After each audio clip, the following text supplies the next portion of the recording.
What is good with you niggas, man? We back getting another reaction. And this time we got some more Tales of Toronto, the crazy story of Top 5. So, this is a long ass video, so we're gonna split this hoe up. But it's gonna be the first part. But y'all already know what to do. Like, comment, and subscribe. Let's jump right into it, nigga. Gang, gang. 5 is one of the most influential rappers in Toronto, but growing up in jungle, he encountered several ups and downs throughout his life. From losing his brother to gun violence, to going on the run for nearly a year, his story is one for the books. So without further ado, let's dive into the trials and tribulations of Top 5 and discover how he became Toronto's most hated rapper alive. U.S. authorities don't identify the shooter or the driver, but they say Canadian investigators were able to use more surveillance video to track that car and identify a third man in the back seat. They say that was Hassan Ali. Authorities allege the motive was revenge for the 2017 killing of Ali's brother, Syed Ali, known as Foolish, adding Ali subsequently discussed killing people in retaliation for his brother's death on public social media posts, including one less than 3 days before the murder. We can't meet most wanted, like I'm just being honest. Spin your block with Larry, someone's getting buried. The way we do these hits, we so legendary. Your block is getting scary, cause I'm on the daily. Them GG's got you, fuck! I was feeling lazy. 24-year-old Hassan Ali, better known by his stage name Top 5, is a Toronto drill artist reigning from Lawrence Heights, aka Jungle. It's the same Jungle that Drake referenced in his 2015 song, dedicated to a girl he was seeing in the neighborhood. Trust me, girl, this shit is everything to me. She from the jungle. She from the jungle. And it's the same Jungle that was once home to Olympic gold medalist Donovan Bailey. However, it is also the same Jungle that was once the scene of 7 separate shooting incidents that occurred over a 2-week period. You see, crime and gang activity aren't uncommon in this blighted neighborhood. In fact, this level of criminality was occurring since 2006, the same year Toronto police would establish the controversial Tavis unit in an effort to deter the crime, which locals say only made it worse. It wouldn't be until 2015, nearly a decade later, when city leaders and the police— And this is why I say Toronto is like so different from like every other city, my nigga, cause like there's this huge debate whether or not Toronto is just as dangerous as like Detroit, Baton Rouge, Atlanta, you know, Florida, all like Chicago, like all the popular hoods and shit. But like, I don't know, Toronto be up there. Now, I don't know if they just as dangerous, but they definitely up there. They definitely got some hitters in Toronto, some gangster ass niggas, bro. Like no doubt, my nigga. And like the stories you hear in Toronto, they're like so different from what you hear like in America. Like the shit that happens in Toronto is like a fucking movie, my nigga. Like, y'all can call me cap, but like, I don't know, the shit I done heard coming out of Toronto, that shit sound like a movie, my nigga. And like Toronto different, like the shootings and shit, the backstories behind it, that shit different. Would make real efforts in revitalizing the troubled neighborhood, but for some residents, the damage was already done.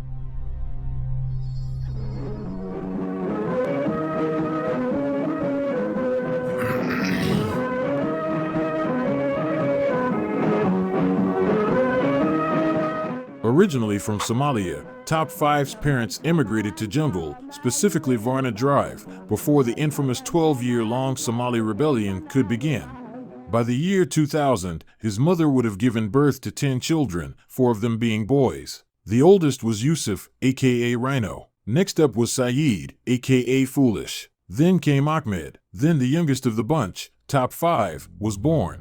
During their formative years, the 4 brothers took a keen interest in basketball. The oldest brother, Yusuf, played at the collegiate level with Seneca College, where he led the team to a national championship, then ended his career at Ryerson University.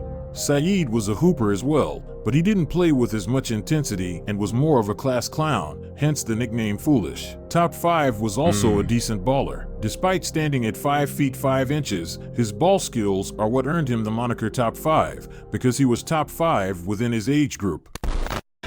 That nigga stands at 5'5", bro. That's crazy. Hey, but that nigga got them handles though, and I keep saying this, bro. Like niggas from the hood, a lot of them niggas have like talent, bro. They have like talent, my nigga. Whether it's basketball, football, it don't even have to be sports, my nigga. It could be a lot of it rapping. It could be fucking just a whole bunch of shit, bro. Like it's a lot of talented niggas in the hood that most niggas don't even hear about because they live in the hood, my nigga. And it's just like it's crazy too, bro. Like so much talent come out of these fucking places and shit. And a lot of dumbass niggas be squandering their talent because they too caught up in this hood shit. They too caught up, bro. They too the street life, the bullshit, nigga. Oh, this nigga killed my nigga. I'ma kill this nigga. It's like a merry-go-round, bro. And you can't get off. It's fucking impossible, my nigga, because that's all you see. You gonna do what you see. Straight up.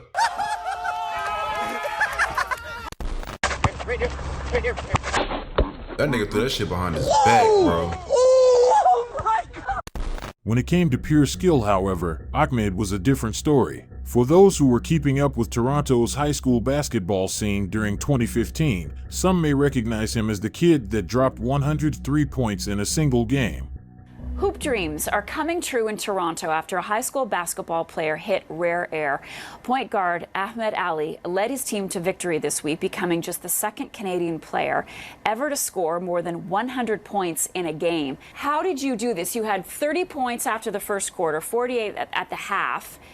How did all of this happen? Just a night, like when I went to the change room, the coach was telling me, he was telling the whole team to like get me going, like feed the hot hand, and then from there I see the team give me the ball. I made like 4 threes in a row. When I came on halftime, I had 12 points coming out of in the third quarter, like straight. I just knew it was gonna be a special night, and we're talking about Denham Brown numbers. Me and the coach, why he called timeout. He's like, you can go for Denham Brown numbers. What are his numbers? His is 111. 111. Yeah. I was thinking about Kobe 81, but then, man, that was a night I can't forget. He became the second Canadian high school basketball player to score more than 100 points in a game, with Denham Brown putting up 111 back in 2002. According to North Pole Hoops, Ahmed, who they ranked as one of the top 50 Canadian high schoolers in 2015, hit an absurd 23 threes, 5 of which were from half court. On top of that, he did it all shooting 50 to 60% from the field. The historic feat made news across the continent, and it even inspired Drake to wear his jersey on stage during his Summer 16 tour. Most are probably assuming this is how Drake and Top 5 got linked up, but prior to the historic game, Top 5 had already caught the eye of the global superstar. That nigga Drake be hanging out with killers, bro. That nigga Drake really ain't nothing to play with. That nigga be hanging around fucking killers, my nigga. And I seen one video where the nigga, he sent like his goons like beat up Pusha T on like at his concert and shit. That nigga, I don't know too much about Drake because I don't even listen to Drake like that, but I know that nigga got some ties, my nigga. That nigga got some ties, my nigga. That nigga Drake ain't nothing to play around with. Me personally, I think that nigga overrated. But hey, look, that's just me, my nigga. I think the nigga overrated. In a rather unique way. Where we at? We 5 minutes in.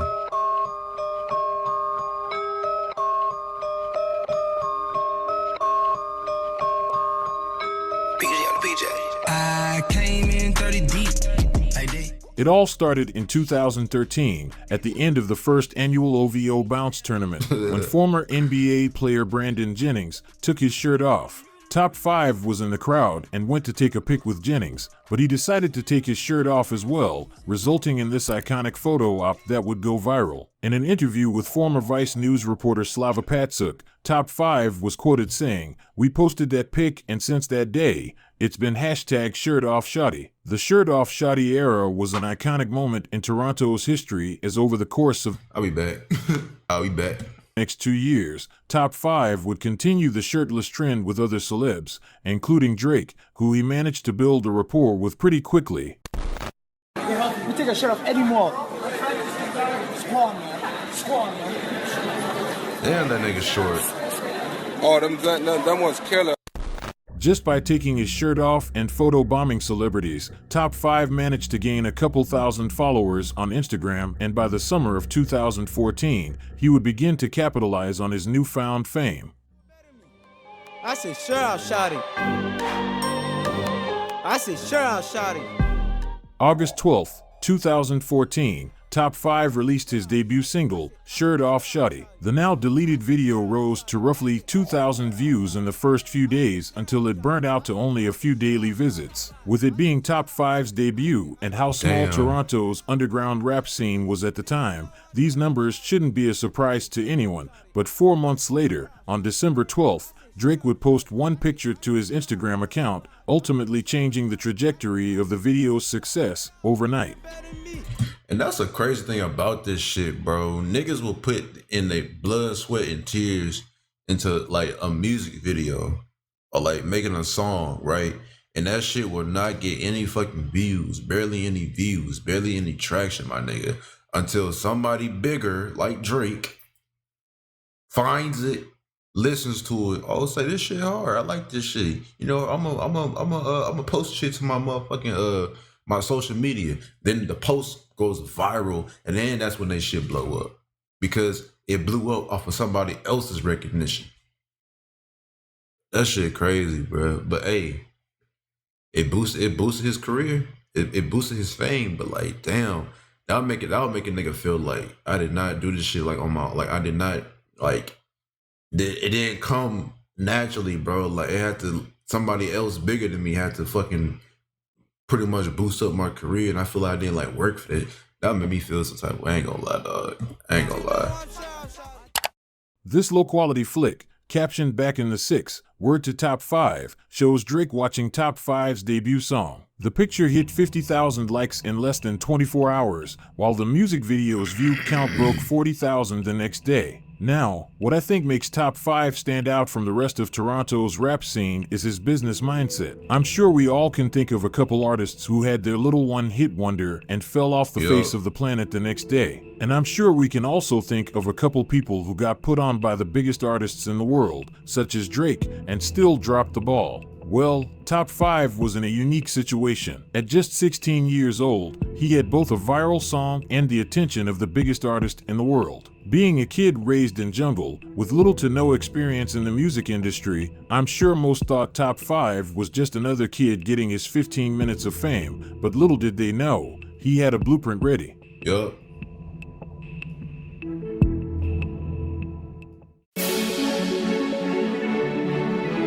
Keep motivated. I'm Top 5. Shirt off. The Heart Affair. April 22nd, 2015. Just 4 months after Drake's shout-out, Top 5 would drop out of high school and dive into the music industry at full force. With Wasp Gang rapper Robin Banks, who was the frontrunner for Toronto's underground rap scene at the time, Top 5 released his first hit song, sitting at more than 2 million views. Damn, I mean, you in the hood though, so it is what it is. But like, bruh, niggas need to finish school, my nigga. Finish school, my nigga. Graduate from that. Don't drop out, bruh. Do not drop out, nigga. That's the last thing you want to do. Don't matter how much you hate school, nigga. Finish school, my nigga. At least you can do that, bro. Like, don't drop out, my nigga. Cause that shit, look, just don't drop out, my nigga. Y'all, trust me. Don't drop out. Hall of Fame set a standard for the scene that year, as following its release, several artists from around the city would follow up with bangers of their own, seeing similar success. 81 shots on your block, no cold. Switch it that up nigga Smoke Dog. Like to know, real nigga like water, you can't hold me. I say I love my religion, show me religion. Gun in the kitchen, baby mama be bitchin'. Pull up in that black Challenger. G of me, tour around Canada. 2015 was undoubtedly a huge stepping stone for Toronto's underground rap scene, with videographers M Works and Ham Productions playing a vital role in the success as well. For Top 5, however, he continued to separate himself from the rest. Alongside Robin Banks, they went international, taking their talents to the UK and performing at several sold-out events. Going into 2016, I think we all can agree the flame in Toronto kept burning, and if anything, it got stronger. Yup. Yo, what ya? Bring that shit back. Oh my God. Let's go home. My shirt off on any block. Go get. My shirt off on any block. Who with it? My shirt off on any block. Shirt off. Arguably Toronto's best year, not just musically, but as a whole, 2016 kicked off with a bang. On January 19th, Top 5 would release his hit song, Shirt Off on Any Block. The track was so hard, even Toronto police couldn't help but play it. It was playing that shit.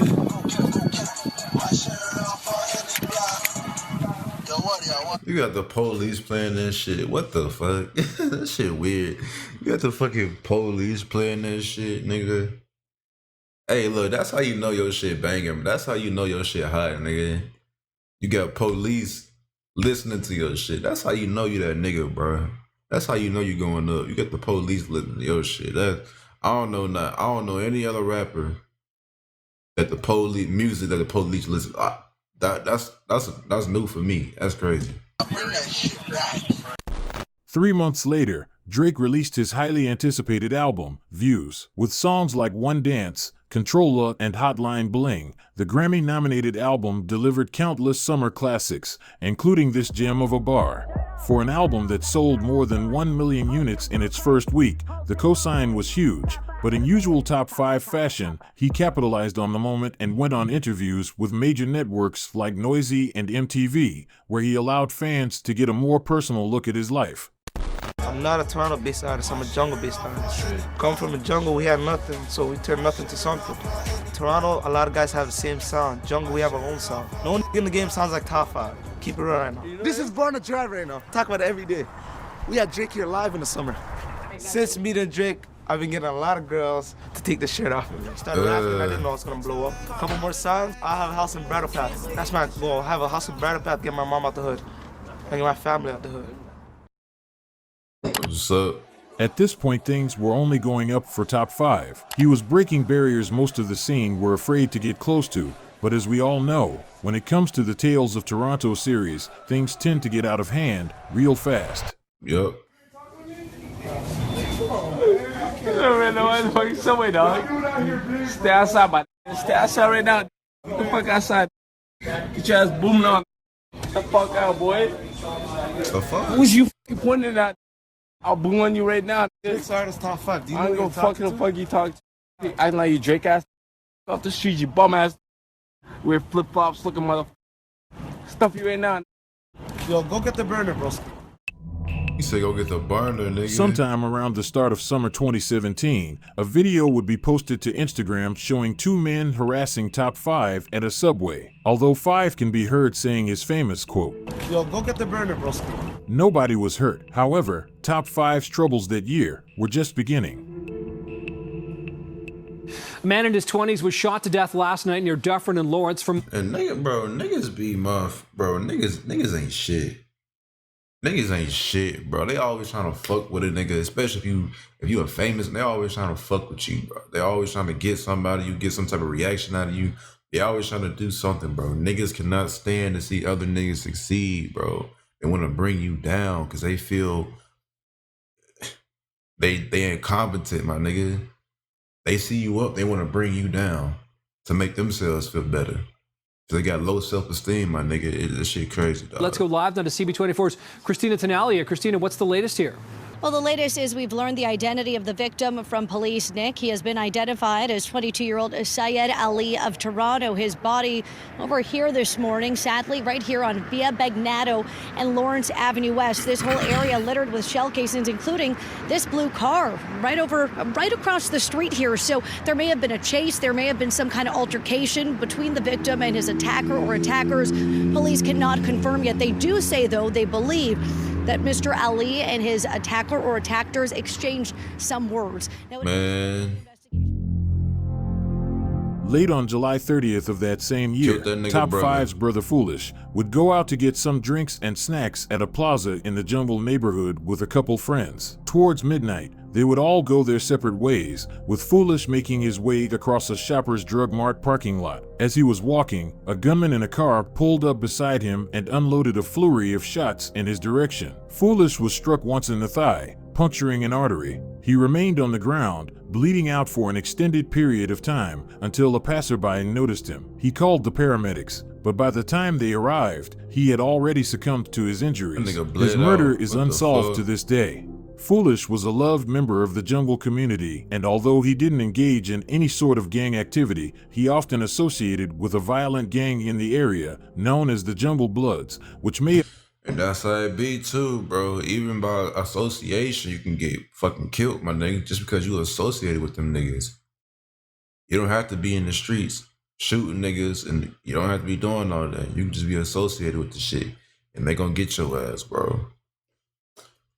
But this nigga was alone too. I'm like, bro, if I'm finna be associated with a gang, nigga, and they got beef with everybody, I'm not finna be walking nowhere alone down the fucking street. I'm not finna be nowhere alone, my nigga. If I'm gonna be alone, I'm finna have a gun, man. I'm not finna be naked, nigga. Nothing. And nobody around me, especially at night, nigga. You talking about getting some drinks? Bruh. Hell nah. Played a part in his untimely demise. Top 5 can also be tied to the crew, as the majority of his videos often featured a sea of them, but after the death of his brother and as his brand began to grow exponentially, Top 5 and the Jungle Bloods developed a subset crew called the Go Get Them Gang, aka the GGs. Alongside Top 5, notable GG members include Flippa, G41, 100 and Money Boy. They would often threaten anyone who dissed Foolish after he passed, even going as far as posting the threats blatantly on social media, but even that didn't stop rivals from dissing Foolish. Most of these insults, however, came from one particular crew, known as the Falstaff Crips. Located on the corner of Jane Street and Falstaff Avenue sits 3 buildings, nicknamed 234. The name comes from the first numbers of each building unit, that being 20, 30, and 40 Falstaff. The infamous Falstaff Crips, a territorial street gang, are believed to have been founded here in the mid to late 1990s. Toronto police claim active members of this gang trafficked various drugs at a street level and had a high propensity for violence. The Falstaff Crips gained an absurd amount of enemies since its conception, with storied rivalries with gangs in Rexdale and both the north and south side of Jane and Finch. It'd be a lot of motherfucking gangs in Toronto, my nigga. Like, you got, you know, gangs, and you got the cliques, the sub-clique. It'd be a whole bunch of niggas in Toronto. Like, the shit is so fucking complex, and I don't even know how big Toronto is, but I'm pretty sure it's a big ass city, bro. Nigga, there's so much shit going on in Toronto, dog. That shit crazy. This caused the 3 buildings to become what news articles refer to as a shooting range. By May of 2010, police made 71 arrests during pre-dawn raids in the GTA and Ottawa area as part of an investigation called Project Corral, which targeted the Falstaff Crips. During the raids, police seized 19 firearms, an alarming amount of drugs, diamonds, body armor, and even luxury motor vehicles. Since the mass arrests of the Falstaff OGs, many of the younger kids from the 234 block began taking part in the politics that came with their neighborhood. One of them was 16-year-old Hanad Ali. Raised in one of the 3 subsidized buildings, Hanad, better known as Clutch, had aspirations of becoming a rapper. He was closely associated with some of the local talent, including 9 and LO, both of which have heavy affiliations with the Falstaff Crips. On a Snapchat account owned by Clutch, a disturbing video was posted to his story showing what appears to be him, with a Shoppers Drug Mart bag over his head, and the song, Problems by 9, playing in the background.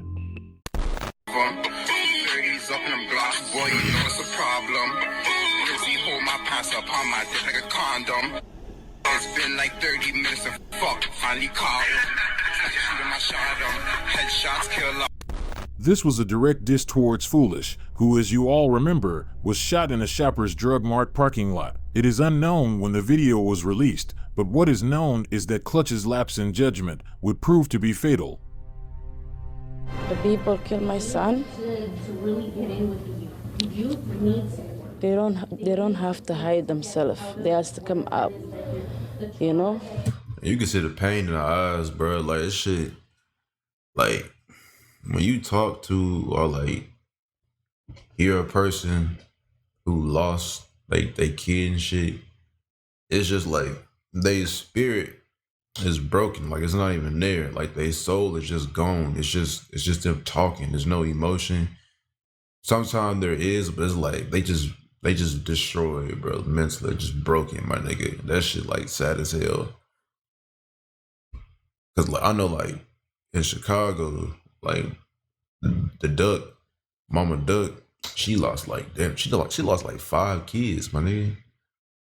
I mean, bro, I don't know how you even live life through that. I mean, I don't know, bro. Losing 5 kids, bro. That shit is just I don't even know what to say on that shit. There has to be a man. The mother of a murdered 16-year-old Hanad Abdullahi appeals for the murderer to turn themselves in. Good afternoon. Abdullahi is the second son to be a victim of gun violence. His mother's appeal late last night.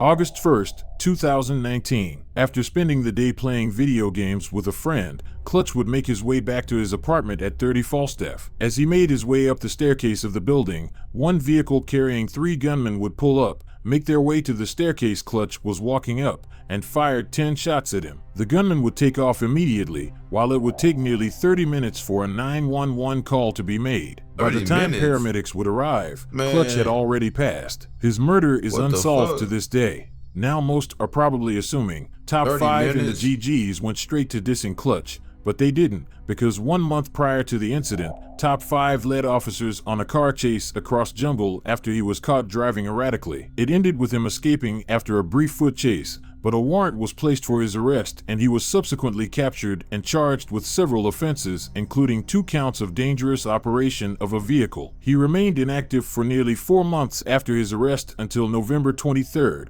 when he would post a clip of him at Yorkdale Mall pressing New York-based rapper Little TJ, who was in Toronto for a show. TJ, walk on. Shit. Fod right here. Fod. Fod. What? Them GG's got you. Fod. Fod, you fucking goof. Come to the corner, then. Stop doing it for the camera. Come to the corner. Come to the corner. Come. Niggas know how the fuck we rock. Niggas know how we rocking. Toronto's, go get them gang runs and sticks. Gotta check in. Gotta check in. When you come around York, though, and you take that left off the Varna, this is the nigga you gotta check in with. They say you or gotta you gonna check see some in. demons at your fucking head top. But nigga, Lil TJ, I swear to God, go live in York, though. On my bro, Foolish, you'll die right now. Goof. I'm calling that hit. Yo, he goes live on York, kill him in the mall. In the fucking mall. 40 bags.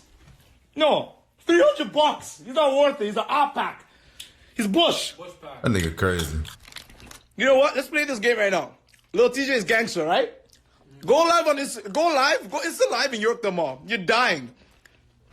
You're dying. I'm coming. I'll get the burner. Bro, C doesn't have to bring the burner. I have the burner now. Even though we catch one, we gon' do some more. Just some more. Even though we catch one, yeah, we up the score. We gon' do some more. Just some more. Just 2 days after the Little TJ debacle, Top 5 would release his highly controversial song, Drill Some More, featuring fellow GGG member, Flippa. The song, littered with bars about catching bodies and taunting rival gang members, which Top 5 insists is purely for entertainment purposes. That nigga said you gotta check in, bro, and you kinda, but that's a lot of cities though, man. That's a lot of cities though. Niggas said you gotta check into they motherfucking city, dog. That shit crazy as hell, man. That shit's crazy. That nigga Top 5 is crazy as hell, bro. That nigga say you gonna die, bro. Like you gonna die, nigga. That nigga not playing. That nigga not playing. But look, that's gonna be the end of this first part. I'll catch y'all niggas in the next part, man. In peace.